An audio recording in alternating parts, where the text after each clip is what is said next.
दोस्तों, we have Dr. Ranit Chatterjee today in our studio. Ranit, welcome to GT Log. Thank you. आपने bachelors in architecture किया from NIT Calicut, फिर masters in disaster management आपने किया TISS Tata institute of solar sciences, और फिर आपने PhD भी की क्योटो यूनिवर्सिटीज़ है again in the environmental management. इतना सब कुछ डिजास्टर मैनेजमेंट में सब कुछ पढ़ने के बावजूद भी डिजास्टर को सही तरीके से मैनेज नहीं हो पाया अभी तक इन इंडिया। आपको लगता है कि ऐसा क्या रीजन है? First of all, I think thank you for calling me to this very interesting platform. देखिए, if I look back into my career, possibly all the connecting points जो हैं इसमें वो है disaster management. I'll possibly come to your question a bit later on that. मैं शुरुआत करूँगा जब मैं आर्किटेक्चर का जो मुझे एडमिशन मिला था NIT कालीकट में, when I was traveling, and that time I was staying in Odisha, in Balasore, which is a coastal district. Right. So my parents were with me traveling to Calicut. Okay. And on the way back, they dropped me. They came back, and on the way back, they were stuck in Vijayawada, Visakhapatnam, in fact, for 17 hours. In 17 hours. 17 hours. The train was stopped at the Vizag station. The 99 first cyclone, which happened in October, happened that time, and all the train routes were closed. Then they traveled back. After that, I think after 15 or 20 days, I don't exactly remember the dates, but the second cyclone happened, the super cyclone, which created a lot of casualty in Odisha. And उस time पे मैं just वहाँ पे shift हुआ हूँ। हम लोग 8 जन थे उड़ीसा से, मेरे को याद है। NIT उस टाइम पे NIT नहीं हुआ करता था, हाँ REC था। So regional engineering colleges, engineering college. तो हर एक बैच में 8 सीट्स थे हमारे। All of us were stuck, and we didn't have any connection with our family. Didn't know what was happening. So that was possibly the first instance of coming in, understanding the impact of a disaster event. इसके बाद फिर I practiced as an architect while in Delhi.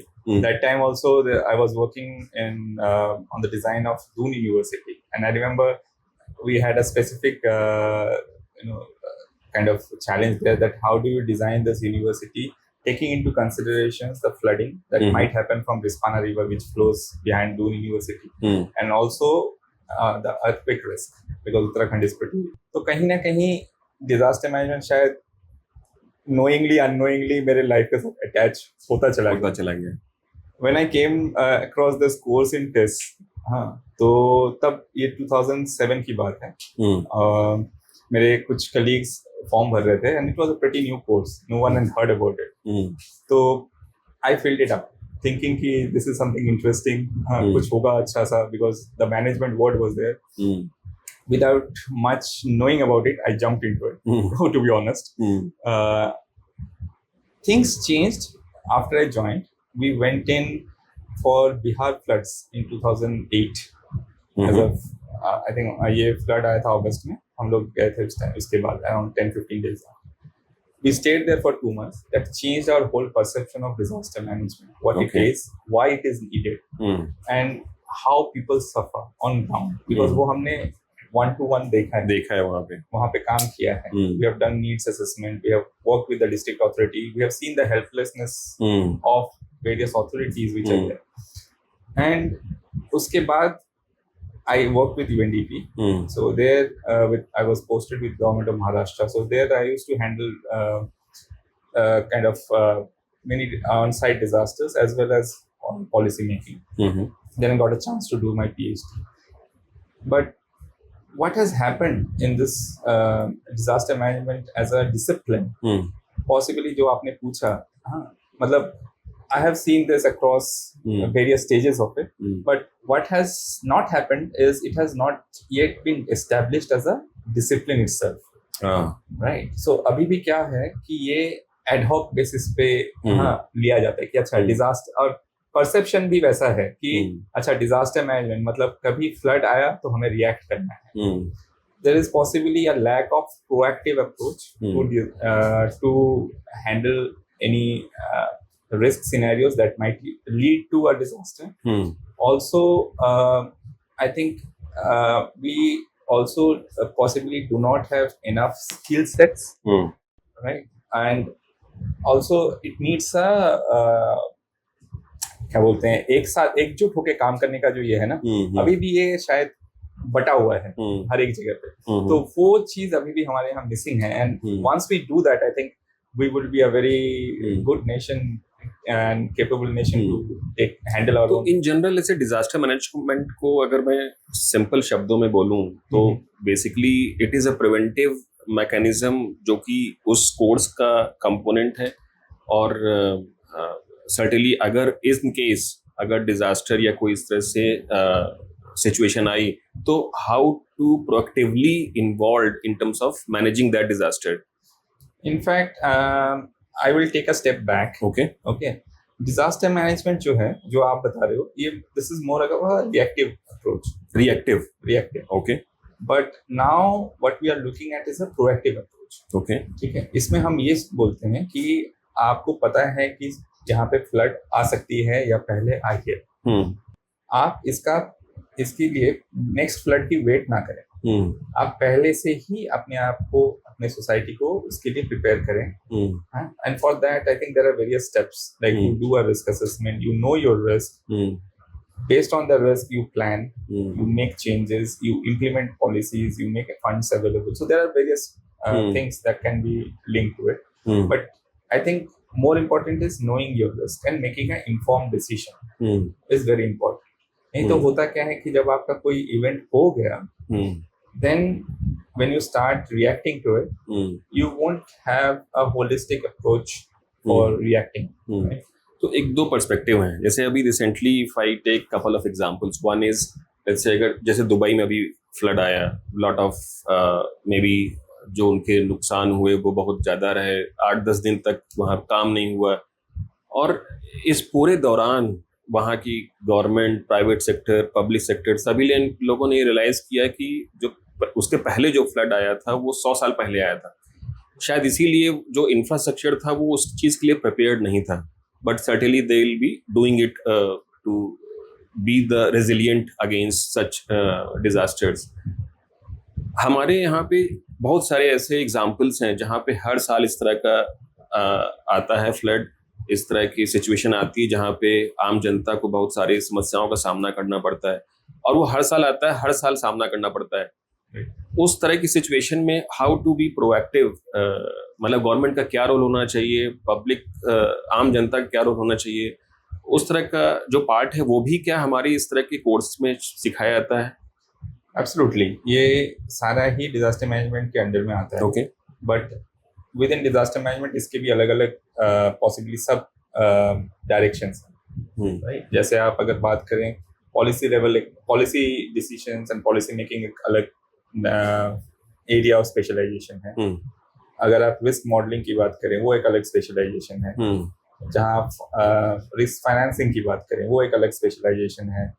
अगर आप infrastructure resilience की बात करें, more in terms of built infrastructure, उनको करेंगे तो it is more directed towards civil engineering, architecture, urban planning, उसकी तरफ. ठीक है. So there are various specializations within disaster management. So disaster management is a umbrella discipline, which also a very important part here is the interdisciplinary nature of it. Right? You cannot be a master of one and say that okay, I'm doing my work, because you need that overlap. क्योंकि हमारा society जो है वो सारा linked है. Right. और इसीलिए अभी जो हम यूज करते हैं रिस्क के लिए भी एक टर्म यूज करते हैं, वो है सिस्टमिक रिस्क. क्योंकि जो रिस्क भी है वो हर एक जगह पे लिंक्ड है. जैसे आप सोचिए कि अगर आपका इंफ्रास्ट्रक्चर रिस्क जो है वो, अगर इंफ्रास्ट्रक्चर रिस्क, ट्रांसपोर्टेशन रिस्क, हाँ, ऑयल एंड गैस सेक्टर का रिस्क जो है, ये सारा लिंक्ड है. अब इसमें से कोई भी कड़ी अगर छूट जाती है तो सिर्फ वो ही सेक्टर बंद नहीं हो जाएगा, उसके चलते दूसरा जो उसके साथ इंटरलिंक्ड सेक्टर्स हैं वो भी बंद हो जाएंगे. हाँ, सो ये इंटरलिंकेजेस समझना भी बहुत इम्पोर्टेंट है.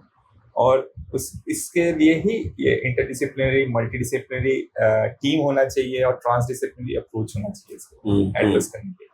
Very nice, very nice. तो दोस्तों ये सब चीज़ें हम आज जो है डिस्कशन करेंगे, जिसमें कि डिजास्टर मैनेजमेंट या क्लाइमेट रेजिलियंस, इन सब चीज़ों को भी इंटीग्रेट करने की बात करेंगे। बट उसके पहले रनित, हम आपके बारे में भी जानना चाहते हैं। You have done a lot in terms of the work and experiences in this area. थोड़ा सा अपने बारे में बताएं, may be specific milestones that you have achieved so far with respect to the organisation. जैसे आपकी ऑर्गेनाइजेशन रीका है, उसके बारे में भी थोड़ा बताएं। Sure.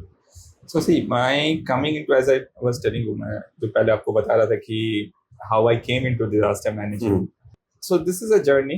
Okay, and That was still, very interesting. It's a very interesting journey. I am still kind of very much relishing that journey. And इसी journey के मतलब I'll take that in continuation to what I was telling you. So once I finished my PhD, I came back to India for a very short period of time. And मैं यहाँ पे आके I was talking to many of my juniors from TIS. उनसे बात कर रहा था कि आप क्या कर रहे हो, कहाँ ये कर रहे हो, how is the scenario here? क्योंकि मैं उस टाइम पे almost 4 साल मैंने जापान में बिताए थे। तो ये कब की बात है? ये 2018 की बात है। 18. Okay. And I graduated from TIS in 2010. Right. So 8 years down the line, मैंने देखा कि changes हुए हैं, but शायद अभी भी ये discipline जो है एस्टैब्लिश नहीं है। अगर आप किसी को पूछें कि आपको डिजास्टर मैनेजमेंट में काम करना है, where you want to work, तो उनका ये रहता है कि अच्छा हम गवर्नमेंट के साथ काम करेंगे, because there are opportunities are very limited. तो उसके अंदर मैंने कहा कि अगर आप पीएचडी करके आ रहे हैं वापस, ठीक है, आपने पीएचडी किया है, इट्स अ वेरी निश एरिया, और आके आप फिर if you go with the mindset कि मुझे जॉब हंट करना है, then the whole point of doing PhD is lost. Because PhD is not like a course where you do it because you want a job linked to it. It should be where you are doing it to increase your knowledge base. You are learning new things and you implement it. So at certain point of time, you have to be a job creator rather than a job seeker. Yeah, very nice. So that's what brought us to Rika. Ki if we can have an organization which can become a lighthouse for the next generation to look up to, कि अगर मुझे disaster management में अपना career बनाना है, I have an organization which is Rika. हाँ, मैं उसको target करूंगा। शायद हम बहुत छोटे हैं, हाँ आज बहुत छोटे हैं, बट कल बड़े होंगे, right? And at least we will give a reference point for the next generation कि हाँ ये करियर बन सकता है। नहीं तो देखिए मैं ऊंचाई पे जा सकता हूँ, बट अगर मेरा बेस अगर नहीं रहा, फाउंडेशन नहीं है, तो कोई बिल्डिंग खड़ी नहीं हो सकती। तो वो फाउंडेशन बनाना भी हमारा ही उतना ही इम्पोर्टेंट है जितना आपको ऊंचाई पे पहुंचना, है ना। तो with that was the idea behind establishing Rika. Very nice. So एक चीज और बताइए, जैसे आपने you have spent lot of years in Japan and then again you have spent certainly your childhood in India, and then after 2018 you have been here in India and doing the professional works. With respect to the cultural change in India versus Japan, and also आपकी professional perspective as well as maybe I think the journey, उसके बारे में बताएं कि कैसे दोनों के cultural differences कैसे हैं, how do they maybe I think actively involve in terms of taking care of such disaster और the disaster management as a activity, और यहाँ इंडिया में कैसे इस चीज़ का डिफरेंस है। सो आई थिंक देखिए, मेरा जापान जाने का मकसद एक ही था कि Japan has been proactively doing a lot of disaster management risk reduction. Japan जाना जाता है because Japan is one of the most risk prone country in the world. Disaster risk prone country. Right. And वहाँ पे, but that society has taken care. They have been having policies right from 1940s. Specifically for disaster management. They have faced various kind of earthquake, mainly earthquake issues, flooding issues, landslides. They have managed it. तो मेरा ये था कि क्यों ना मैं वहाँ पे जाके सीखूं कि वो कैसे मैनेज कर रहे हैं, and I got a chance. तो इसमें जापान का जो first experience which was a different one was when I went to the city office to register myself. वहां पे गया तो उन्होंने कहा कि अच्छा आपका रजिस्ट्रेशन के लिए आपको ये फॉर्म भरना पड़ेगा, ये करना, बड़ा सिस्टमेटिक प्रोसेस है। बट इसके साथ साथ वो एक आपको ना ये बुकलेट देते हैं बहुत सारे। Japan likes to have lot of papers, वहां पे अभी भी पेपर बहुत चलता है, तो they give you lot of papers. Among those papers you will find 2 or 3 very important papers. एक है आपका फ्लड मैप, एक है अर्थक्वेक मैप, तीसरा है लैंडस्लाइड मैप, जहां मैं रहता था। ये तीनों map, flood, earthquake and landslide, ठीक है। एंड ये तीनों मैप्स का आपका रिस्क मैप्स हैं। अच्छा, कहाँ आपको इवैक्यूएट करना है, आपका एरिया कौन सा है, वहां पे नियरेस्ट इवैक्यूएशन जोन क्या है। जापान में जो फॉलो होता है वो है स्कूल डिस्ट्रिक्ट के हिसाब से, ठीक है। तो every city is divided into school districts and the school becomes your centre point, ठीक है। तो अगर कोई भी डिजास्टर होता है और any kind of hazard event अगर होता है वहाँ पे, जैसे अर्थक्वेक हुआ, नीड नॉट बी कि बहुत इतने स्केल में हुआ कि बहुत जान माल के नुकसान तक पहुंचे, but if you have to evacuate it will be the school where you have to go, okay, right? so it is more like a collection, It is more like the center point of evacuation point, your community relief shelter for any kind of disaster.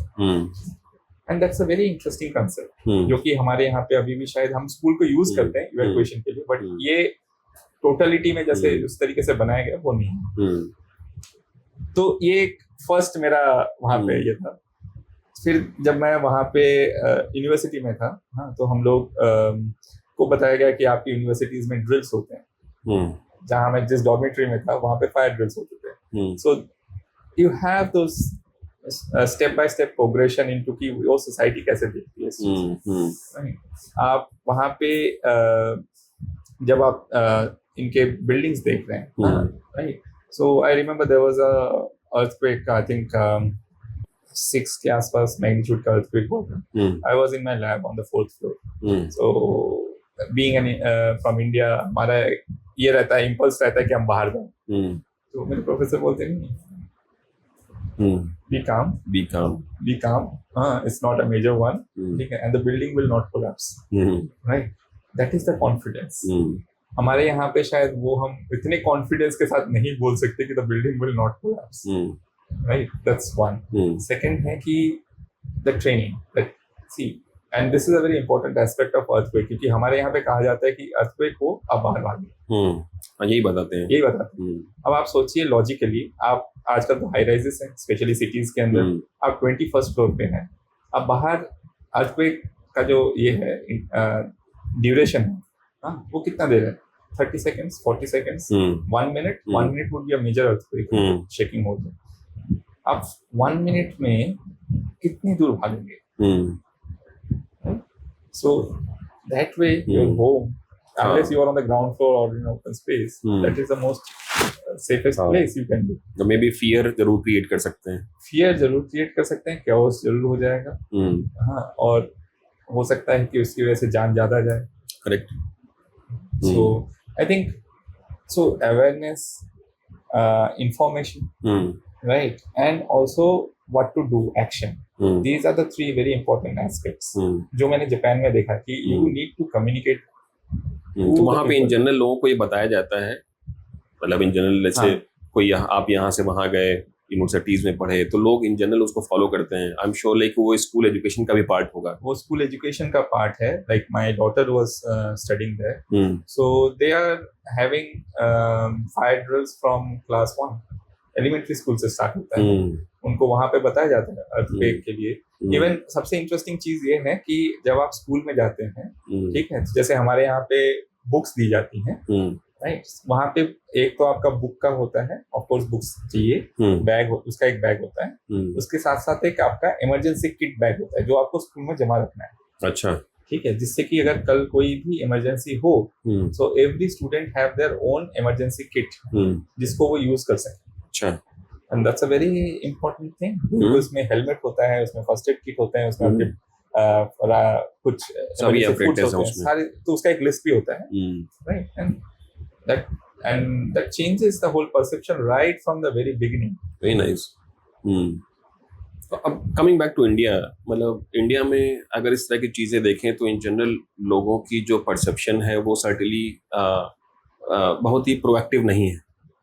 उसका reason भी है कि शायद frequency भी बहुत ज़्यादा है। But अगर डिज़ास्टर मैनेजमेंट में डिज़ास्टर्स को डिकोडिफाई करें तो कितने तरीके के डिज़ास्टर्स की हम बात करते हैं इंडियन पर्सपेक्टिव में? देखिए यहाँ पे मैं आपको थोड़ा सा मतलब आई गो मोर इनटू द टेक्निकलिटीज। हाँ बिल्कुल। डिजास्टर्स और हैजर्ड में डिफरेंस है। हम्म, हाँ, हम लोग जनरली हैजर्ड बोलते हैं। हैजर्ड मतलब है कि आप जोखिम, हम्म, कौन कौन से जोखिम है। अब वो आप विपत्ति में ट्रांसफॉर्म हो ना हो कोई जरूरी नहीं है, राइट। तो जोखिम की अगर हम बात करें तो बहुत यहाँ पे आई थिंक नोटिफाइड जोखिम जो हमारे पास है इंडिया में इट इज 34 नोटिफाइड जोखिम अलग अलग हाँ, हैजर्ड्स तो नोटिफाइड हैजार्ड्स हैजर्ड्स कहते हैं। and I think now few years back even DRR actually cataloged okay. the types of disaster. There are I think in total more than 300 types of disaster hazards. ठीक है, so उसके terminologies को define किया गया है and they have been classified into 8 different categories of hazards. जैसे hydrometeorological, geophysical, इस type से अलग अलग कैटेगरीज पे हुई हैं। ओके। इंडिया में काफी सारे ऐसे हैजर्ड्स हैं जिनका शायद अभी तक जिक्र होता नहीं है, लोगों को पता नहीं है। अगर आप देखें इन जनरल तो लोगों को अगर आप पूछे कि कौन से जोखिम आपके यहाँ पे हो सकता है, कौन से जोखिम हैं, तो आपको बताएंगे अर्थक्वेक, फ्लड, ठीक है, फायर, हाँ, या फिर लैंडस्लाइड। बट शायद जो जैसे आप जापान के लिए भी 2001 का जो इंडिया ये आया था, east Japan earthquake and tsunami हुआ था, which led to a meltdown of the nuclear power plant in Fukushima. That was a new event for the whole world, right? And these kind of events are called NATEC events. Natural hazards triggering technological disasters. Right. So it's a terminology which has been there, but people don't know. So these kind of hazards have not been focused too much in India. If you look into NATEC, I think there are hardly anything which has been done on NATEC. So I think we are still learning. We are still growing in terms of disaster management knowledge base in India. आपने architecture किया है, तो architecture करने से जो skills या जो education आपने ली है वो भी बहुत सारी चीज़ें सिखाती है in terms of how to design the climate resilience, in terms of your urban planning, your buildings. तो उस सब चीज़ों के कारण या architecture as a basic education के कारण कैसे आपकी जो प्रिपेयर्डनेस हुई है in terms of professional practices में, how much did it help you? No, in fact, architecture, I would say that architecture becomes my basic foundation. Right. And you also being an architect, you will appreciate that architecture gives us an understanding of various kind of subjects. Right. It brings us, at least it doesn't make you a master, but it introduces you to various kind of related things. Right. जो कि बहुत जरूरी है when you come into disaster management as well, जो मैं आपको बता रहा था, interdisciplinary understanding. And I think my training as an architect helped me in understanding, like I can connect it to building design, I can connect it to building bylaws, right? I can also connect it to when you talk about NBS, I can connect it to heritage, risk management. तो holistic picture जो आपका है ले सकते हैं, वो architecture का जो फाउंडेशन कोर्स है, that helps a lot. Right, you can connect. And architecture का एक और फायदा ये है कि it's not about just designing, but it also connects you very well with the society, right? And that's the uniqueness of the architecture course. So I think those things helps. When I went into disaster management, possibly that was something which gave me a head start. तो वो natural course of action हो गया.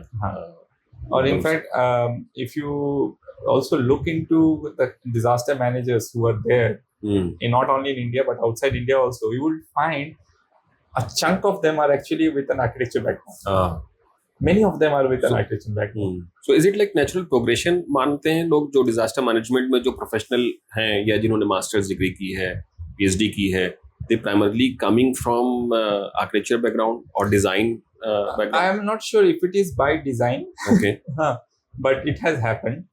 It has happened, and I think maybe there is a cognizance that which is leading you to disaster management. क्योंकि आप शायद कहीं पे at the back of your mind, you are relating it back to your work, right? And if I can quote this, like we generally say, God is the architect of the world, or right? And Creator. or an architect, right? And we all, as an architect, we are also creators, Yeah. right? So we should not be the destroyers, but Yeah. the safekeepers. Safety, or the safe बचाना creators. चाहिए, बचाना चाहिए. disaster से manage Possibly करना है. that's an analogy which brings all the architects to the disaster management. बिल्कुल ठीक बात है. तो एक और पर्सपेक्टिव है, जैसे disaster management and the climate resilience, ये दोनों ही चीज़ों में थोड़ा सा ओवरलैप सा दिखता है. क्लाइमेट चेंज जो अभी बहुत विजिबली है हमारे आपके इन्वायरमेंट में, जिससे बहुत सारे जो इंस्टेंसेस हैं वो तेजी से घटने लगे हैं. फ्लड तेजी से आने लगे हैं जो पहले 100 ईयर्स 50 ईयर्स की फ्रीक्वेंसी में होते थे. टेम्परेचर जो रेंजेस हैं they have gone up very high. We recently have also heard, जैसे दिल्ली में ही 50 डिग्री सेल्सियस के आसपास पहुंचा. Dubai also touched 60 plus degree Celsius few days back. इस तरीके की जो इंस्टेंसेस बढ़ने से जो इम्पैक्ट आ रहा है, तो एक तो है कि जो climate resilience and disaster management के आपस में ओवरलैपिंग कैरेक्टर है, उसको कैसे लोग मैनेज करते हैं, और कितना जरूरी है दोनों सब्जेक्ट्स को इंटीग्रेट करना या दोनों सब्जेक्ट्स को एक साथ समझना और उसको एड्रेस करना. Right. So अगर हम if we go back 20-30 years from now, तो शायद आप अगर क्लाइमेट चेंज देखें, मतलब academically, it is something which started in 1960s after the Cold War or during the Cold War. ठीक है. But disaster management is more, I think, recent in terms of climate change के comparison में. If you look back into disaster management, it is somewhere around 1980s, 1985, 90s की बात करें. This is when disaster management as a academic discipline started evolving. So climate change was very much well established by then. और ऐसा नहीं है कि ये दोनों फील्ड अलग. They are actually leading one onto the other. Correct. Right? But कहीं ना कहीं वो एक ये था कि ये दोनों possibly there are various kind of differences. It might be because of opinion, because of the approaches. Like when you come into disaster management, एक section का ये मानना है कि disaster management is more oriented towards policy, social sciences, जहाँ की climate change is more oriented towards modeling and statistical analysis. Right? Because you need hard data. So disaster management towards statistics. No, climate change was more oriented towards statistics, numbers and modeling. Because वहाँ पे you need hard data. Whereas disaster management is more action oriented. So it is more towards social side or engineering side. Right. So वो disciplinary approaches के भी differences हैं. इसके जो nodal agencies हैं, वो भी अलग अलग हैं काफी सारे कंट्रीज में, इंक्लूडिंग इंडिया में. जैसे इंडिया में disaster management is still under ministry of home affairs, whereas climate change is managed by Ministry of Environment.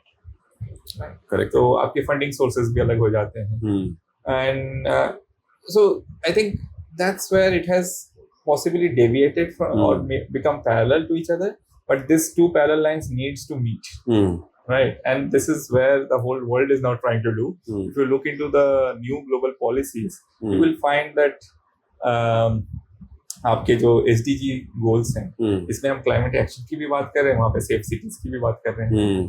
हम अगर Sendai की बात करें 2015 में, ये सारे 2015 was a very kind of landmark year. क्योंकि इसमें 3 पॉलिसीज आई थी, ग्लोबल पॉलिसीज. तो सारे जो हैं तीनों पॉलिसीज जो हैं इसमें बात करनी है कि आप इन दोनों को ओवरलैप करिए. Because now I think there is a much realisation कि आप अगर टेम्परेचर, रेनफॉल पैटर्न, इन सबको अगर आप नहीं स्टडी कर रहे हो तो आप सिर्फ फ्लड को स्टडी नहीं कर सकते. और फ्लडिंग जो है, आप अगर इनको मॉनिटर नहीं करोगे तो फ्लडिंग आपका प्रेडिक्ट नहीं कर पाओगे. तो आपस में बहुत डीपली इंटरलिंक्ड है. और अभी आप अगर देखें, जो आप हीट की बात कर रहे थे, that also like if I am sure when earlier may be 10 years down back you might have not heard that heat wave is a kind of an hazard, but now you see there are alerts being issued for heat wave. People are making heat action plans, right? So it has now evolved as a new hazard or emerging one, which has been not only affecting India but across the globe. It has become an issue. And climate, अगर आप IPCC के reports भी पढ़ें, it is talking about that. कि आपका temperature जो है वो 0.5 degree है, but now that benchmarks have been changed because you cannot have a prediction which is 100% true. तो आपकी recommendation क्या है? मतलब these two activities should not be separate. They should be like they should work hand in hand. Hand in hand, right? Like say for example, this is like architecture and civil engineering. आप इन दोनों को अलग नहीं कर सकते, चाहे हम architecture और आर्किटेक्ट्स एंड सिविल इंजीनियर्स कितने भी आपस में लड़ लें, लेकिन बिल्डिंग जब आपकी खड़ी होगी तो दोनों का ही उसमें इक्वल पार्टिसिपेशन है, सहयोग है. तो दोनों की अपनी अपनी इम्पोर्टेंस है, but they need to work together. बहुत ज्यादा ओवरलैपिंग है दोनों. Very nice. तो रानित भाई, कुछ रैपिड फायर भी है. एक तो है कि जैसे when you hear disaster management, what is the first thing that comes to your mind? Commitment to the society. Commitment to the society. अच्छा, वेरी नाइस. और कोई ऐसी स्पेसिफिक कंट्री या सिटी जो कि आपके दिमाग में आती है, जहन में आती है, जिसको लगता है कि मतलब it has a best example of managing the disasters? I would से अगर आप in that case, Japan might be one of the best examples as a country. Achha. The way they have been managing systematically, I would go with Japan. Okay. Or कोई specific technology which you wish to be existed to manage the disaster?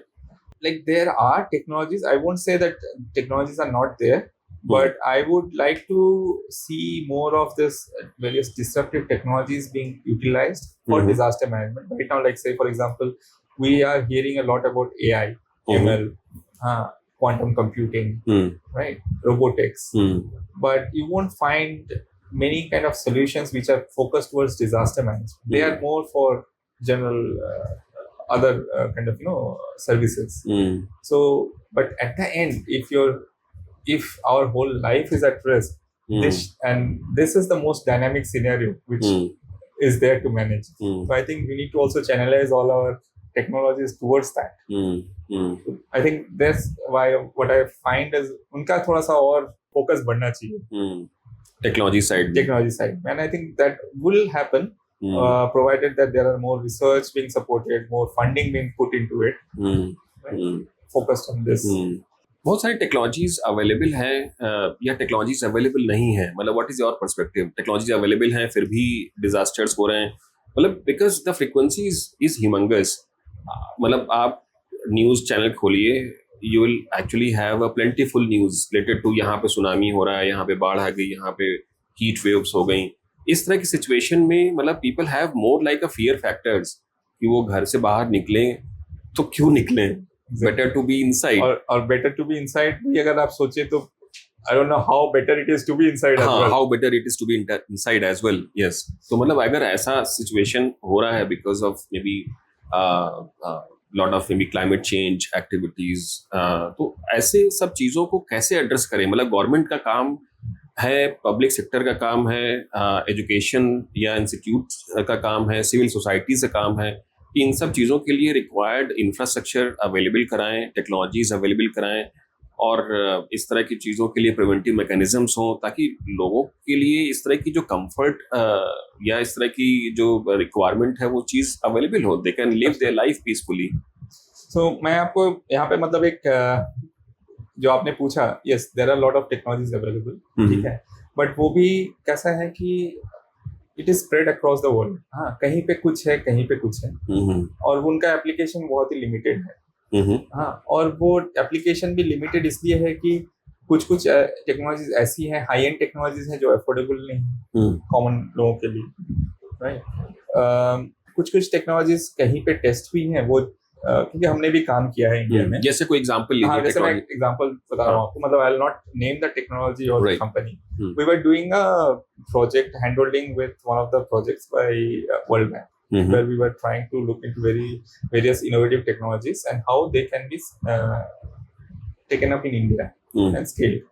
तो उसमें challenges ये आ रहे हैं कि कुछ technologies आपने सोचे कंट्री ए में कहीं डेवलप की थी, वहाँ पे बहुत अच्छा चलता है। The moment you bring it to Indian context, उसको कस्टमाइज करना पड़ता है, राइट। यहाँ पे रेगुलेशंस अलग हैं, सिक्योरिटी इश्यूज हैं, right. So there are lot of policy support which is needed. तो अब तो एक ये है पॉलिसी जो है ना, उसके किस तरीके से उसको सपोर्ट दें, टेक्नोलॉजीज को इम्प्लीमेंटेशन बाहर से लेके आए, यहाँ पे सब इम्प्लीमेंट करें। न्यू टेक्नोलॉजीज डेवलप करने के लिए भी आपको पॉलिसी फंडिंग सपोर्ट चाहिए, रिसर्च सपोर्ट चाहिए। तीसरा एक और इशू ये आता है जो मेरे को समझ आता है कि क्योंकि मैं TCS में भी काम कर चुका हूँ। अच्छा। This is a technology giant. तो वहाँ पे जब हम काम करते थे, हम लोग भी, ऐसा नहीं है कि डिजास्टर मैनेजमेंट के ऊपर टेक्नोलॉजीज के ऊपर काम नहीं होता है, वहाँ पे भी होती है। लेकिन पॉसिबली होता क्या है कि the understanding, the use case जो बोलते हैं ना, वो यूज केस डेवलप करने के लिए आपको एक प्रॉब्लम स्टेटमेंट की अच्छी समझ होनी चाहिए। Correct, right. अब टेक्नोलॉजी वाला जो ओरिएंटेशन है वो होता है मोर टुवर्ड्स टेक्नोलॉजी, कि we are very and they are very good developing technology. आप बोलिए कि आपको ये कोडिंग करना है, बहुत अच्छी तरीके से करें, बट उस कोड को आपको क्या एड्रेस करना है, आउटपुट लाने के लिए उसको जो जो यूज केसेस जो बनाना है वो मिसिंग हो जाता है।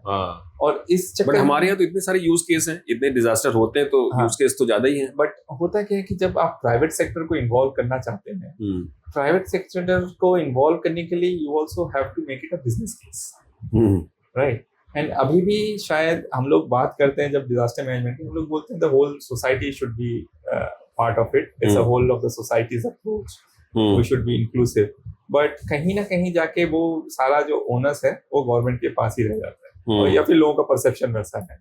और इस चक्कर में ये भी होता है कि ठीक है टेक्नोलॉजी हम डेवलप करेंगे, हमारा एंड यूजर तो ठीक है चलिए पता है, बट एंड क्लाइंट कौन? क्योंकि आप कुछ कर रहे हैं तो प्राइवेट सेक्टर को आने के लिए भी तो वो एक क्लाइंट बेस भी तो बनाना पड़ेगा। बट ये बिजनेस केस क्यों नहीं डेवलप हो पा रहा है? बहुत सारे केसेस में, फॉर एग्जांपल जैसे मान लीजिए उत्तराखंड में फ्लड आ गया, कुछ उनके जो इंडस्ट्रियल बेल्ट्स हैं, जैसे हरिद्वार हो गया या हल्द्वानी हो गया, उस जगह पे अगर उनके इंडस्ट्रीज में या फैक्ट्री में एक बार अगर बाढ़ आ गई, पानी घुस गया, आप सोचिए मतलब the factory will be shut for the 15 days time. तो it is a loss to the industry और the overall, maybe I think the state level पे भी कितना रेवेन्यू लॉस हो सकता है। तो अगर ये बहुत ही परसीव्ड है certainly, but there are lot of examples like this. तो अगर वो लॉसेस हैं तो इसका मतलब है कि इसका जो परसीव्ड बेनिफिट्स हैं वही बिजनेस केस क्रिएट कर सकते हैं। लेकिन होता क्या है कि people look up to the government to implement, right.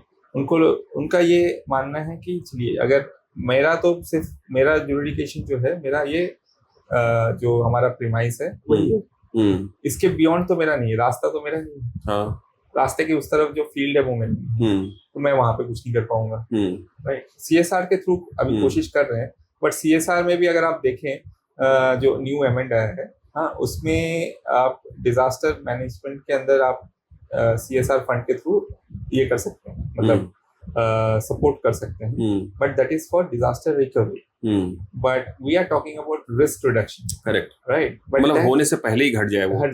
But अभी भी CSR के अंदर रिस्क रिडक्शन को इम्प्लीमेंट, मतलब इंटीग्रेट नहीं, बाढ़ आ गई फिर उसके लिए जो पैसा मिल रहा है वो CSR के अंदर दिया जा सकता है। करेक्ट। बट उसको अगर आप रिस्क रिडक्शन में उसको डालें, जो new amend, maybe a new amendment to that will actually channelize the private sector fund, at least the CSR fund, into these kind of things. तो ये शायद कहीं पे लैकिंग है, गैप है।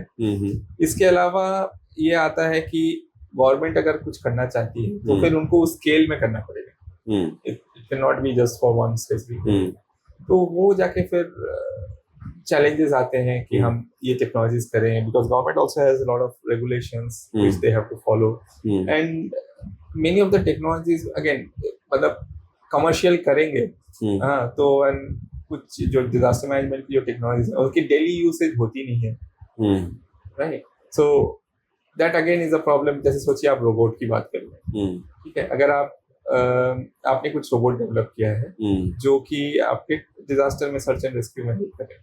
अब वो तो जनरल डेली लाइफ के लिए यूज नहीं होगा, राइट? तो वो फिर लगता है कि अच्छा वन टाइम के लिए हम इतना इन्वेस्ट करें। तो प्रायोरिटीज जो है वो डिफरेंट हो जाती है। तो अभी वो बेसिक फैसिलिटीज को क्रिएट करने के लिए जो प्रायोरिटी है दैट इज मोर डोमिनेटिंग, वो गवर्नमेंट लेवल पे वही है। आप बोल रहे हैं कि जो भी मतलब जो रेवेन्यू है, जो पैसा है गवर्नमेंट लेवल पे या स्टेट लेवल पे या सेंट्रल लेवल पे, वो पैसा उन चीज़ों पे खर्च पहले हो रहा है जहाँ पे शायद बेसिक फैसिलिटीज फॉर पीपल और फॉर डेमोग्राफिक वो पहले हो रही हैं rather than the preventive mechanism, जो कि शायद उनका टाइम डिफाइन नहीं है। नॉट रियली, बट अभी वो दो इंटीग्रेट हो रहा है, बट आई थिंक उसको थोड़ा एक्सपीडाइट करना पड़ेगा क्योंकि हमारे पास ऑलरेडी बिल्ड इंफ्रास्ट्रक्चर जो है वो काफी बड़ा है, राइट? एंड काफी पुराना भी हो रहा है एटलीस्ट मेजर सिटीज के अंदर। तो उसको जरूरी है कि हम उसको किस तरीके से ये रिस्क रिडक्शन की तरफ लेके जाएं। जैसे आप दिल्ली की बात कर लें तो यहाँ पे तो बहुत सारे बिल्डिंग्स हैं जो कि Delhi is in zone 4 of earthquake, Delhi is flood prone, but possibly we need a good amount of assessment to be done for all the buildings to understand what is the vulnerability of the buildings to earthquakes. तो इस तरीके के काफी challenges हैं, and it would also need a lot of focused manpower, skill set, and funding and willingness to be channelized into it. Okay. And what is your call to the critics, जो कि आपको लगता है कि international fundings जैसे आपने बताया या जो मे बी जो टेक्नोलॉजी इनोवेशंस हैं जो बाहर हैं, because we understand when we look at the western countries और even the country like Japan, they have lot of systems or the technologies available which certainly help them in terms of preventing these causes. In India, being the developing country, there are a lot of maybe challenges, और challenge ये भी है कि उनको जो basic necessity है for people उसको पहले एड्रेस करना है। इसका मतलब है कि there are certain things which the international community can do, like the international aids और the fundings which are available for such cause. वो मतलब आपको कितना लगता है कि वो अवेलेबल हैं but they are failing to address those may be disaster management activities in India? Right, अगर आप इंडिया की बात करें स्पेसिफिकली तो looking at India being one of the top economies now, possibly we are very much capable of handling our own matters, our own issues. So because many times what happens if you are taking aid, right, it also comes with certain baggage, right, and that's why you see that there are a lot of foreign policies now changing, and we are becoming more self-reliant, jo ki abhi present. So when I say aid, I primarily means to say for the technology per se. So for example, you may not be maybe leaning towards the money, but leaning towards the maybe advanced technologies. Right. And if I talk about the technology part, you see, पूरे world में हाँ, India is the leading IT technology hub. हम सबको man power provide करते हैं। हम हमारे यहाँ पे जितने आईटी के जितने बिग जायंट्स हैं सारे इंडिया बेस्ड हैं, ठीक है, बट हम लोग पूरे दुनिया का जो है प्रॉब्लम सॉल्व कर रहे हैं, but we possibly are not looking into our own backyard, and there I think is a problem of prioritization, right, or a mandate, क्योंकि दो चीजें होती हैं, या तो आपको खुद आपको रियलाइजेशन हो कि मुझे ये करना चाहिए, या फिर आपको कोई बताए कि आपको ये करना है तब आप करोगे। शायद ये दोनों चीजें मिसिंग हो रही हैं। तो कोई बता नहीं रहा है या उनको रियलाइजेशन नहीं हो रहा है, और रियलाइजेशन नहीं हो रहा क्योंकि possibly it is not a business case. Priority अलग है। मतलब आपके हिसाब से मतलब सबसे क्रूशियल पॉलिसी गैप्स क्या है एंड क्यों है? देखिए, क्रूशियल पॉलिसी गैप्स अगर आप बताएं कि जैसे हमारे पास पॉलिसीज बहुत हैं, राइट, और मैंने क्योंकि पॉलिसी पे काम कर रखा है, राइट, स्टेट गवर्नमेंट के साथ, तो हमारे यहाँ पे पॉलिसीज जो बनती हैं मेनी टाइम्स फर्स्ट चीज है कि उसको कोई रिसर्च बैकिंग नहीं होती। वो पॉलिसीज बनती हैं क्योंकि हमें लगता है बनानी चाहिए, बट एक रिसर्च बैकिंग के साथ अगर आप पॉलिसी बनाए तो आपको पता चलता है कि आपको ये पॉलिसी क्यों बनानी है, राइट, ठीक है, ये एक चैलेंज है हमारे यहाँ पे। दूसरा है कि हमारे यहाँ पे पॉलिसीज ओवरलैपिंग होती है बहुत, डिफरेंट डिपार्टमेंट्स अपनी अपनी पॉलिसीज बनाती हैं, एंड बिकॉज उनका लाइन ऑफ बिजनेस है, so you can not kind of no negate. Holistic picture नहीं लगती है वो, पिक्चर नहीं लगती, या ऑल अलोन, या मतलब एक सिंगल पर्पस के लिए बन जाता है। अब वो जो पॉलिसी है, अगर उसको आप 3-4 और पॉलिसीज के साथ अगर आप ओवरलैप करके देखें, हो सकता है वो पॉलिसी उसी को कॉन्फ्लिक्ट कर रही, राइट? तो ऐसे बहुत सारे पॉलिसीज बन जाते हैं। हाँ, और आई थिंक इस टाइप के one of the good example is जो अभी मूवी बनी थी article 370, right? So there are 4 acts which are there, but then you don't know, right? तो इस टाइप के ये एक और चैलेंज है कि पॉलिसीज बन जाती हैं। तीसरा चैलेंज है कि पॉलिसी बन तो जाती है, वो पॉलिसी की हीट तक रह जाती है, उसको इम्प्लीमेंटेशन लेवल तक नहीं लिया जाता, राइट? एंड क्योंकि disaster management is more about implementation, right? हाँ, तो वो एक चैलेंज हो जाता है डिजास्टर के लिए कि आपको पॉलिसी बन गई है बट वो इम्प्लीमेंटेबल है कि नहीं है। हाँ, जैसे अगर आपको मैं पूछूं, आपने शायद डिजास्टर मैनेजमेंट एक्ट का तो सुना होगा, आपने पहली बार कब सुना इसके बारे में? आप तो IIT रुड़की से हो। हाँ, मतलब वहाँ जैसे हमारे यहाँ पे इंस्टीट्यूट में भी डिजास्टर मैनेजमेंट डिपार्टमेंट है, तो शायद डिपार्टमेंट होने के कारण वी वर मोर अवेयर कि हाँ इस तरह के भी कुछ एक्टिविटीज हैं। और फिर उत्तराखंड में इस तरह की चीजें इन जनरल होती भी रहती हैं, मतलब फ्लड आ गए, भूस्खलन हो गया या लैंडस्लाइड हो गया, तो शायद उस डिपार्टमेंट का रोल वहाँ पे इस तरह की चीजों को सर्वे करके सोल्यूशंस निकालना, रिसर्च करना, वो बहुत ही विजिबल था, और इसलिए शायद हमें थोड़ा सा पहले पता चल गया, बट इन जनरल लोगों को नहीं पता है। So I think most of the people in India came to know that there is a Disaster Management Act during COVID 2020. ठीक है, जब डिजास्टर मैनेजमेंट एक्ट के अंतर्गत ये लगाया गया था, लॉकडाउन लगाया गया था। अच्छा, but the act was made in 2005। अच्छा, राइट? सो अवेयरनेस होनी चाहिए, वो बहुत ही लिमिटेड सेगमेंट तक ही सीमित रह गई थी, जिसके बाद जिनको पता था वो भी नहीं जानते थे कि एक्ट के अंदर जो है अलग अलग जो सबसेक्शंस हैं वो क्या बोल रही है, उसका मीनिंग क्या है, राइट? सो उसको किस तरीके से इंटरप्रेट की जाए। So there are lot of and disaster management act is a very powerful act, it has a lot of power, it actually has a overriding effect on other acts, but वही है कि उसका सही तरीके से इस्तेमाल होना चाहिए। हाँ, तो ये एक और बहुत बड़ा गैप है हमारे यहाँ पे कि एक्ट्स, हमारे अवेयरनेस नहीं है कि हमारे पास क्या स्ट्रेंथ एंड क्या वीकनेसेस है। एक्ट्स बन जाते हैं, पर शायद सीखते तभी हैं उस एक्ट के बारे में जब वो एक्चुअली इनएक्ट होता है at the point of disaster. जैसे आप जो हमारा डिजास्टर मैनेजमेंट एक्ट है, इसमें हमने 3 लेवल्स पे अथॉरिटीज बना रखी है, ठीक है? जैसे आपका नेशनल अथॉरिटी है, स्टेट अथॉरिटी है, डिस्ट्रिक्ट अथॉरिटी। बट अगर आप देखें डिजास्टर मैनेजमेंट इम्प्लीमेंटेशन लेवल पे सिटी है, राइट? अब वो सिटी जो है वहाँ पे लोकल अथॉरिटी जो है, उसका कहीं पे उतना जिक्र नहीं है एक्ट के अंदर, या उसको उतना मैंडेट नहीं किया गया है कि आप कुछ करें, तो वो अभी भी डिस्ट्रिक्ट अथॉरिटी के हाथ में। लेकिन बड़ी सिटीज जैसे दिल्ली है, मुंबई है, यहाँ पे the city is much bigger than the district. तो हमने जैसे मुंबई में इंजंक्शन करके हमने जो सिटी है, we had to give them the power of the district authority, and the district authority was taken back. हाँ, तो मतलब मेन ओनरशिप किसकी है? जैसे सेंटर तो चलिए पॉलिसी बना गया, हाँ, ओनरशिप स्टेट गवर्नमेंट की है, हाँ, they are the ones to act.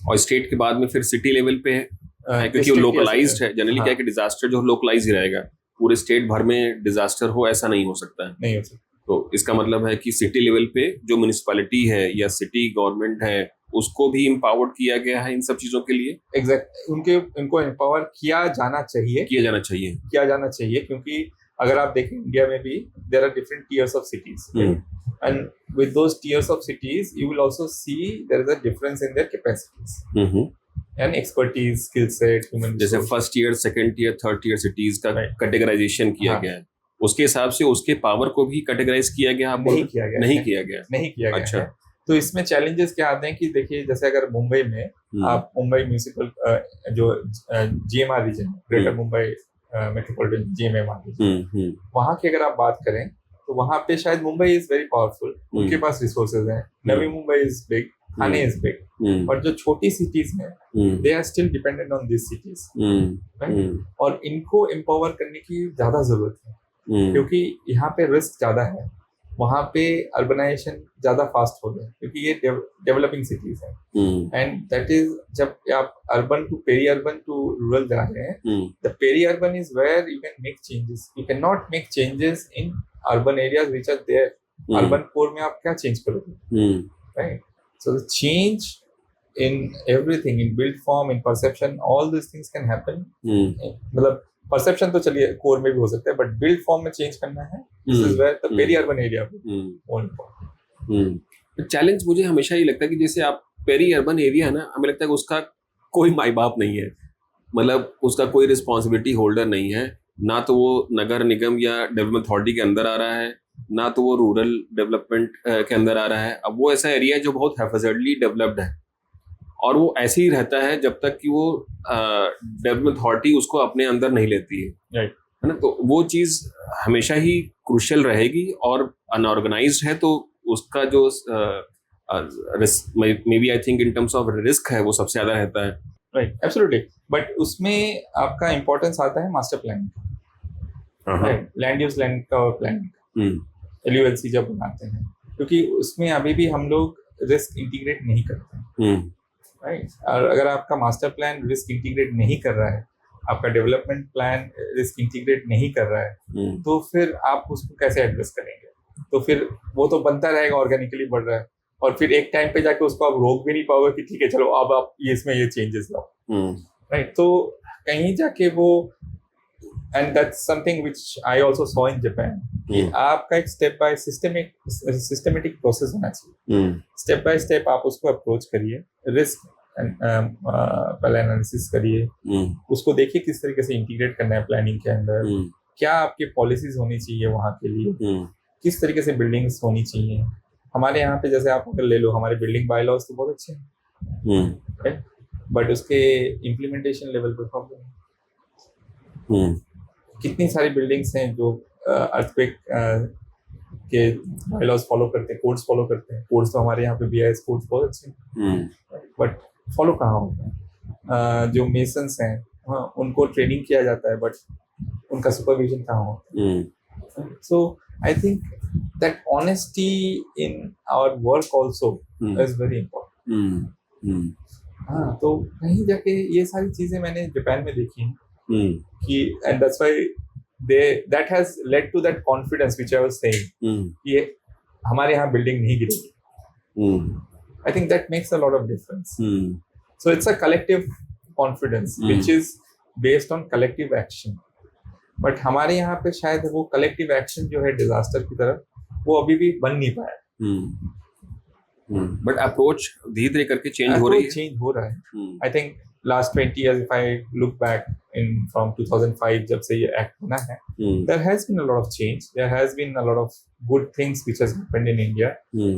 At least if you go globally, you will see most of the disaster management experts in the world, majority of them are from India, including the current SRSG of UNDRR, United Nations. Use case ज्यादा है यहाँ पे इसलिए. हाँ, वो आपके रुड़की से हैं, मिस्टर कमल किशोर. अच्छा. Who is from India. He was the member secretary in NDMA. So we have very good experts. We have experts all over the globe.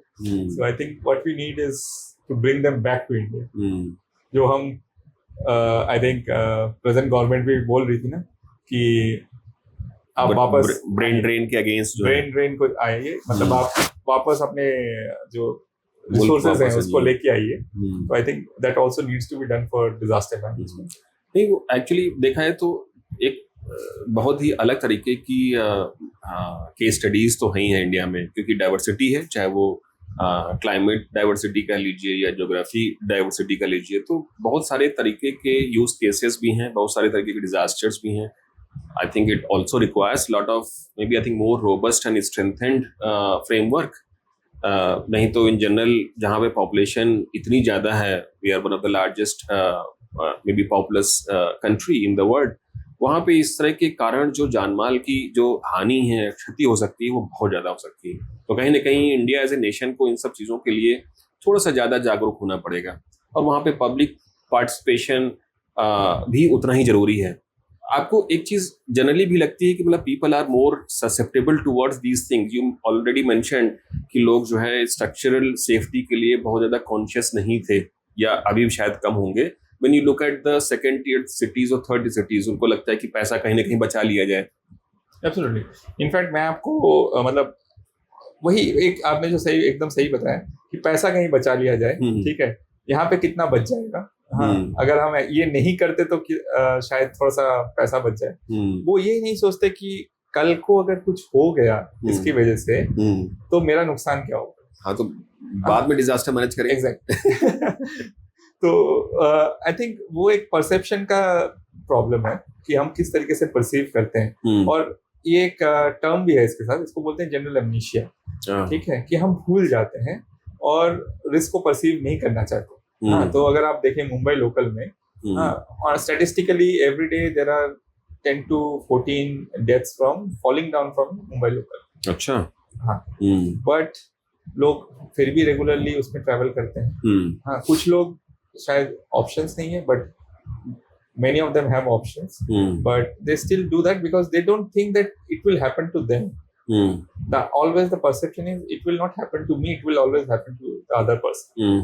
ठीक है, और उस चक्कर में कहीं वो डिजास्टर मैनेजमेंट वाला जो इशू है वो छूट जाता है, डाइल्यूट हो जाता है। एंड इसीलिए हम कभी जब बिल्डिंग खरीदते हैं, यहाँ पे जब फ्लैट्स खरीदते हैं, अपार्टमेंट्स खरीदते हैं, हम ये नहीं पूछते कि अच्छा ये आपका अर्थक्वेक रेजिस्टेंट है कि नहीं, आपके यहाँ पे फ्लडिंग का क्या इशू है, हम ये नहीं पूछते। हम बोलते हैं कि अच्छा आप कितना डिस्काउंट दोगे, हाँ, कितना डिस्काउंट दोगे, संगमरमर लगा है कि नहीं लगा है, यहाँ पे मार्बल लगाओगे कि नहीं है। एग्जैक्टली, तो वही प्रायोरिटीज चेंज हो जाती हैं। हाँ, वो तो खैर ही है। आई थिंक वो sensitivity towards these things because of maybe I think economic factors वो बहुत नेचुरल हैं, वो धीरे करके शायद फेज आउट होंगे, जनरेशंस लग जाते हैं तो वो तो होगा ही होगा।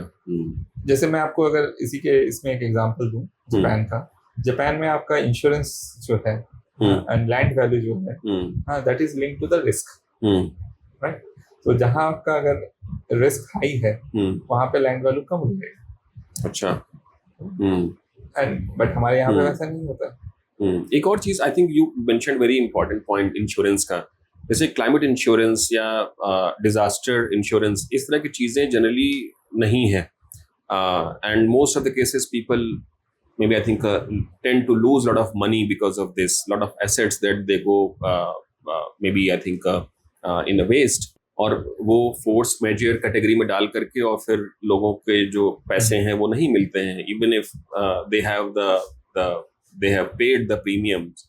उस तरह केसेस में मतलब is there any policy push कि इंश्योरेंस को भी किसी तरीके से इनैक्ट किया जाए, क्योंकि जैसे जैसे ये फ्रीक्वेंसी बढ़ रही वैसे वैसे तो लोगों का जो ट्रस्ट है on the insurance as a tool वो भी मिस होता जाएगा। Absolutely, in fact it's a two way process. मतलब हमारे यहाँ पे शायद उतने इनोवेटिव इंश्योरेंस पॉलिसीज नहीं है focusing on disaster climate change. ठीक है, जैसे आप बाहर आप अगर देखें काफी इनोवेटिव पॉलिसीज हैं, राइट। हमारे यहाँ पे अभी भी शायद आ रही हैं, but it would take time. And I think the major reason being that insurance का पेनिट्रेशन, जो मार्केट पेनिट्रेशन है, बहुत लिमिटेड है, राइट। लोग नहीं करवाना चाहते, या करवाते हैं तो भी एक सर्टेन पार्ट का करवाते हैं। जैसे I will give you an example, जब कोविड हुआ था, कोविड के टाइम पे ऐसा नहीं है कि पैंडेमिक या epidemic was the first time it was happening in the world, या कहीं पे इंश्योरेंस ऐसा अवेलेबल नहीं था, ऐसा भी नहीं था। But the only example where pandemic insurance was purchased for an event was for Wimbledon. So that's why if you see, तो insurance was purchased for the infrastructure? No, for the event. For the event. मान लो किसी कारण से event नहीं हुआ तो उसका जो ऑर्गेनाइजर्स को कैसे जो है वो उसको पैसा वापस मिलेगा। Exactly, okay, right. बट उसी चक्कर में अगर आप देखें कि Tokyo Olympics was also rescheduled, there was a lot of discussion कि how do you recover that money, right. Similarly काफी सारे बड़े कंपनीज जो थे जो बीसीपी बनाते हैं, hmm, but they never had considered this kind of an event. Like जो कल की बात आप ले रहे राइट, हैं, हाँ, कल कल जो हुआ है केस, जो माइक्रोसॉफ्ट का विंडोज क्रैश पूरा, हुआ, हाँ, पूरा क्रैश हुआ है, right? It has led to a global issue, issue, right. right? But कितनी that was- फ्लाइट्स जो है वो मतलब चेंज हो गई हैं, कैंसिल हो गई हैं। इनफैक्ट दिल्ली में 200 फ्लाइट्स, जो मतलब टिकट्स हैं वो हाथ से लिखे गए हैं। एग्जैक्टली। तो मेरे colleague she was trying to book tickets, उनके 3 बार रिजेक्ट हो गए टिकट्स, मतलब पैसे कट गए बट टिकट नहीं बने। नहीं बनी। तो these are issues and there are a lot of such unforeseen issues जो scenarios create हो सकते हैं फ्यूचर में भी, and that can itself lead to catastrophes. तो we have to be more imaginative. थोड़ा इनोवेटिव तो होना ही पड़ेगा। Exactly. And we have to create such tools जहाँ पे लोगों के लिए थोड़ा सा तो मतलब ब्रीदिंग स्पेस बने ही। If something where I think the normal जो आम जनता है उसका अगर उसका कंट्रोल नहीं है, how could they be responsible for their मतलब Exactly. सच इश्यूज। यहाँ पे गवर्नमेंट का रिस्पॉन्सिबिलिटी तो है ही है, कहीं ना कहीं they need to work with such maybe I think organizations in terms of maybe bringing such tools जो कि इस तरह की कंडीशंस को फोर्स मेजर ना दे करके और फिर प्रॉपरली उनको कंपनसेट करें। In fact, there is a very interesting theory. It's a kind of a right. Okay. आप अगर rights की बात करें, so there are various generations of rights. Right? First generation right, second generation right. Climate change also is a right, first generation right. And there's also called right to the city. Right to the city. Right to the city. So this right is a very interesting right. This was developed somewhere in 1962.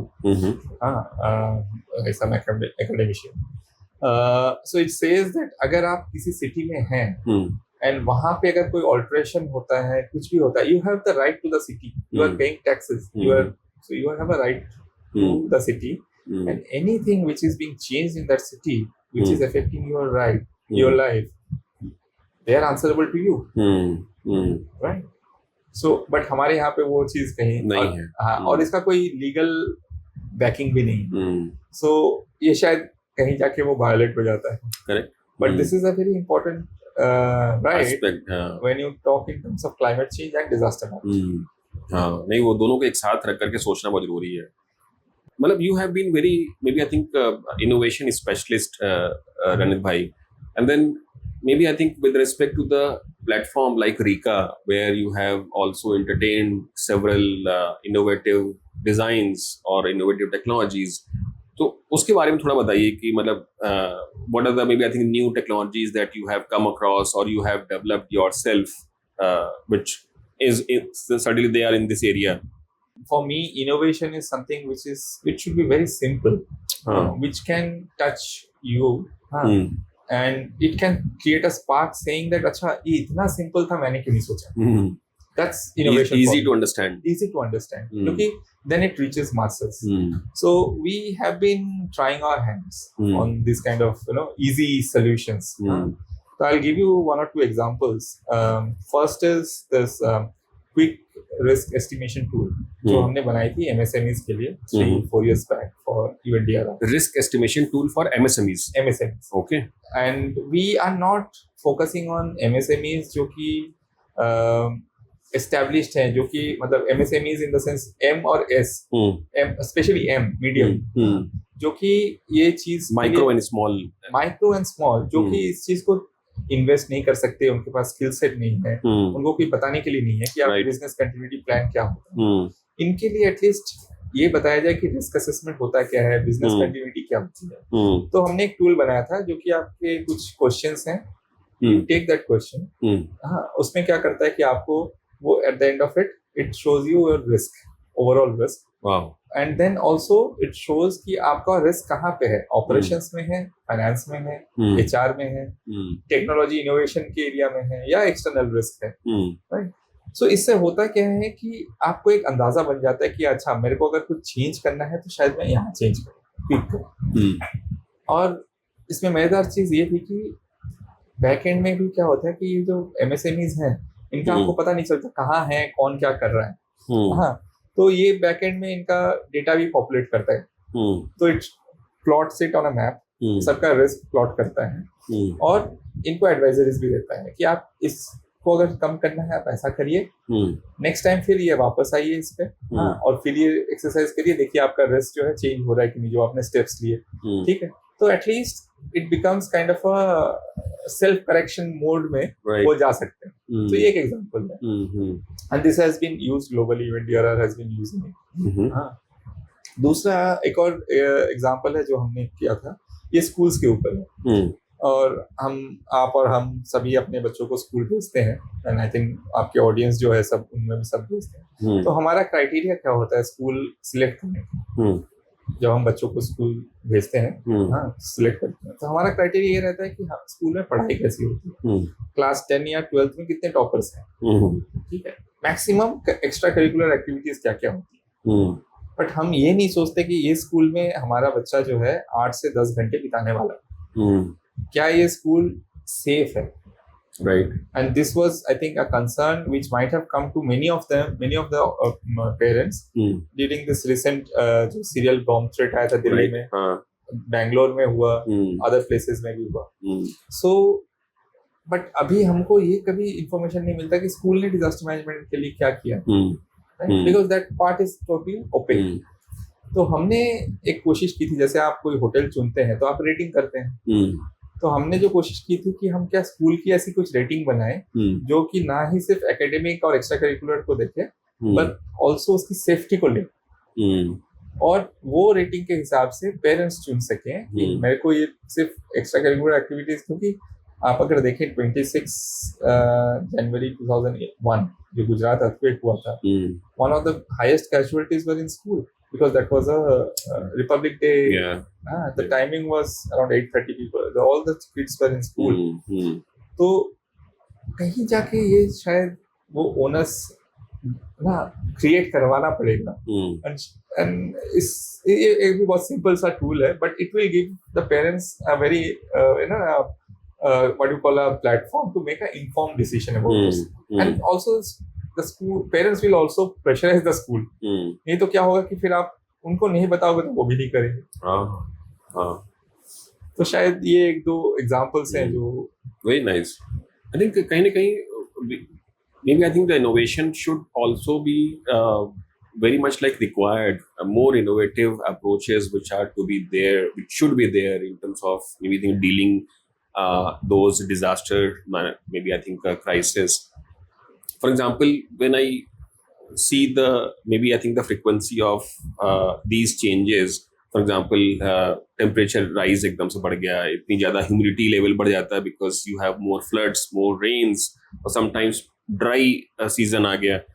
जैसे जैसे ये changes आते जा रहे हैं with respect to the life cycle of lot of maybe I think the built structure, they also getting changed। कहने का simplify तरीका ये है कि जैसे जब लोग बिल्डिंग्स बनाते हैं या कोई भी इंफ्रास्ट्रक्चर बनाते हैं, तो there is a certain life which gets associated with respect to how you design and the specifications. अब 50 साल के हिसाब से बिल्डिंग डिजाइन हुई और उसके हिसाब से ये अज्यूम किया गया कि ये 50 साल जो है इतने एवरेज टेम्परेचर एनुअल और इस तरह से ह्यूमिडिटी इन सब पे रहेगी। अब अगर ये सब चीजें चेंज हो रही हैं, should we not actually recalculate the life cycle of the maybe specific associated material like steel, glass, cement, bricks, or eventually in the form of a life cycle change for the buildings as well? Absolutely, it has to be, क्योंकि अगर आप देखें अभी हो रही है धीरे धीरे, जैसे आपके पेंट्स में स्पेशली अभी आजकल हीट रेजिस्टेंट पेंट्स यूज होती हैं, कूलिंग पेंट्स यूज होते हैं, तो थोड़ी थोड़ी मटेरियल्स, लॉट ऑफ दिस क्या बोलते हैं building, at least not in concrete buildings, but जो आपके स्लम एरियाज में आजकल काफी ग्रीन रूफ्स की यूज हो रहे हैं। So there are changes happening, but I think जो होना है वो है कि इसके साथ हम जो प्रोजेक्टेड रिस्क है उसको सिनर्जाइज करके वो मटेरियल्स को उस हिसाब से डिजाइन किया जाए। एंड कहीं ना कहीं आज भी शायद इंडिया में आर्किटेक्ट्स बिल्डिंग कम डिजाइन करते हैं, मेसन्स ज्यादा डिजाइन करते हैं। तो शायद ये ट्रुथ है। नहीं, दैट इज अ फैक्ट. मतलब जो ऑर्गेनाइज्ड सेक्टर है, that may represent only 5% of the construction industry. Absolutely. 95% or 90 to 95% industry is all driven by, maybe I think, maybe I would say the unskilled labor, but skilled with the mason, maybe some guidance from the society or the peers. इसी Right. तरीके से लोग बना रहे हैं. सो I think उसके अंदर भी आप ले लें कि अगर जो ये 5% जो स्किल मतलब जो ट्रेंड ये है आर्किटेक्ट सब ये बना डिजाइन करें, उसमें भी पॉसिबली नॉलेज गैप काफी है. क्योंकि ये सारी चीजें हमारे बेसिक आर्किटेक्चर कोर्स के अंदर नहीं पढ़ाई जाती. हमें कभी आर्किटेक्चर कोर्स में ये नहीं पढ़ाया जाता कि आप बिल्डिंग किस तरीके से डिजाइन करें जो कि आपके अर्थक्वेक के लिए सेफ हो, आपको विंड कंसिडरेशंस किस तरीके से ली जाए. हमें थ्योरीज पढ़ाई जाती है, प्रैक्टिकली उसको हाँ, मतलब कोर्स करिकुलम का हिस्सा है, बट एक्चुअल केस स्टडीज और उस तरह के बेसिस पे भी होना चाहिए कुछ. होना चाहिए. तो कहीं ना कहीं जाके ये सारी चीजें जो है ये होंगी तो शायद माइंडसेट भी चेंज होगा. लोग उस एंगल से उसको देखेंगे और फिर धीरे धीरे बनाना शुरू करेंगे. So and also it has to have a what you call a demand from the client, क्योंकि आर्किटेक्चर स्पेशली बिल्डिंग इंडस्ट्री जो है it is very much demand driven, client driven I would say. ठीक है, तो कहीं ना कहीं वो क्लाइंट की तरफ से भी डिमांड होना चाहिए, क्योंकि वो फिर कहीं ऐसा ना हो कि अच्छा आपके ये सजेशंस की वजह से 10 रुपए बढ़ गए, चलिए इसको ना करिए. राइट, सो दैट वो that balance has to be there to implement those things. Very nice, very unique perspective, Ranit bhai. I think I would say कि अगर इस स्पेसिफिक एरिया में और सब चीज़ें करनी है तो younger generation should be more aware and inform. तो इस तरह के स्पेसिफिक मे बी कोर्सेज के लिए अगर यंग जनरेशन को और वो किया जाए, प्रेरित किया जाए, इंस्पायर किया जाए, तो how many let's say institutes और maybe good institutes, colleges which are there in India in terms of, do we have a plentiful or sufficient है कि नहीं?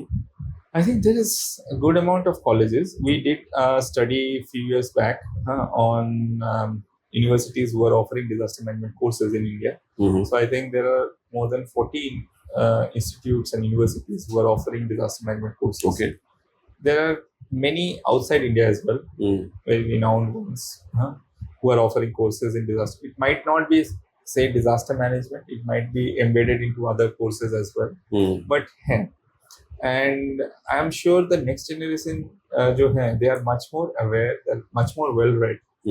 Right. I think only thing is that perception. कहीं जाके ना वो थोड़ा सा change करने की जरूरत है. हाँ, and वो opportunities create, मतलब दिखना चाहिए, क्योंकि अगर आप देखिए, अगर आप disaster management as a career option लेके आप पढ़ने जा रहे हैं and then you look at a bleak future कि अच्छा मैं पढ़ तो लिया मैंने, बट मैं करूंगा क्या. मतलब अपॉर्चुनिटीज होनी चाहिए तभी लोग पढ़ेंगे. तो we have to create that, you have to link it, है ना, तभी हम नेक्स्ट जनरेशन को प्रेरित कर पाएंगे कि आप इसको लीजिए. व्हाई नॉट, बिकॉज मतलब अगर आप बात करें, हम बोलते थे कि IITs में IIMs में बच्चे इसलिए जाते हैं क्योंकि ये ब्राइट है. ठीक है, बट वहां जाने के बाद वो कहाँ जा रहे हैं? जहाँ पे आपका सबसे ज्यादा डायनामिक नेचर है, जहाँ पे हर एक सिनेरियो अलग आ रहा है, वहां पे हम ब्राइट माइंड्स को क्यों नहीं चैनलाइज कर पा रहे? Very nice. तो अगर तो आई थिंक सोच बदलने की जरूरत है. सोच बदलने की जरूरत है. दोस्तों, आज का जो सेशन है जो डिजास्टर मैनेजमेंट के बारे में था, it is very unique. It has brought a lot of unique perspective. Thank you, Ranit bhai, for bringing a lot of knowledge to our audience. Maybe last words में अगर हम बोलें तो maybe I think maybe what are the main key pointers, maybe 1 or 2 or 3 pointers for our listeners, कैसे वो disaster management या resilience activities के लिए कैसे stay informed, कैसे रह सकते हैं वो. Right. So देखिए, एक है कि आप मतलब चेंज योर परसेप्शन अबाउट, जो मैं बोल रहा हूँ, सोच बदलिए. हाँ, आप इसको देखिए कि कल मेरे लिए कोई नहीं करेगा, मुझे ही करना है, जो करना है मुझे ही करना है. So be self acting, aware. Self aware, self action. हाँ, एंड शायद एक और चीज बहुत इंपॉर्टेंट जो हम बोलते हैं वो डिजास्टर मैनेजमेंट के लिए भी उतना ही लागू है कि कर्म करो, फल की चिंता मत करो. क्योंकि डिजास्टर मैनेजमेंट में फल यही है कि हमारा सोसाइटी सेफ है. तो कर्म करके भूल जाओ. हमें करना है. हमें करो कि कर्म करके भूल जाइए. नहीं, भूल मत जाइए. अच्छा, भूल मत जाइए. कर्म करके डॉक्यूमेंट करिए और नेक्स्ट जनरेशन को पास करिए. Very nice. तो नेक्स्ट जनरेशन को पास ऑन भी करना है. हाँ, क्योंकि और यही चलता है. अगर आप देखें, हाँ, generation by generation we have been passing our traditional knowledge from one generation to the other about climate change and disaster management. हम अभी भी बहुत सारे चीजें अननोइंगली करते हैं जो कि हमारे को कहा गया है करने के लिए, without we do not question. And if you look into very details of it, they are somewhere और the other linked to disaster management or climate change. Very nice, very unique perspective. Thank you so much. बहुत बहुत धन्यवाद आपका. It's a pleasure. Studio में आने में. Thank you. Pleasure. Thank you so much. Thank you.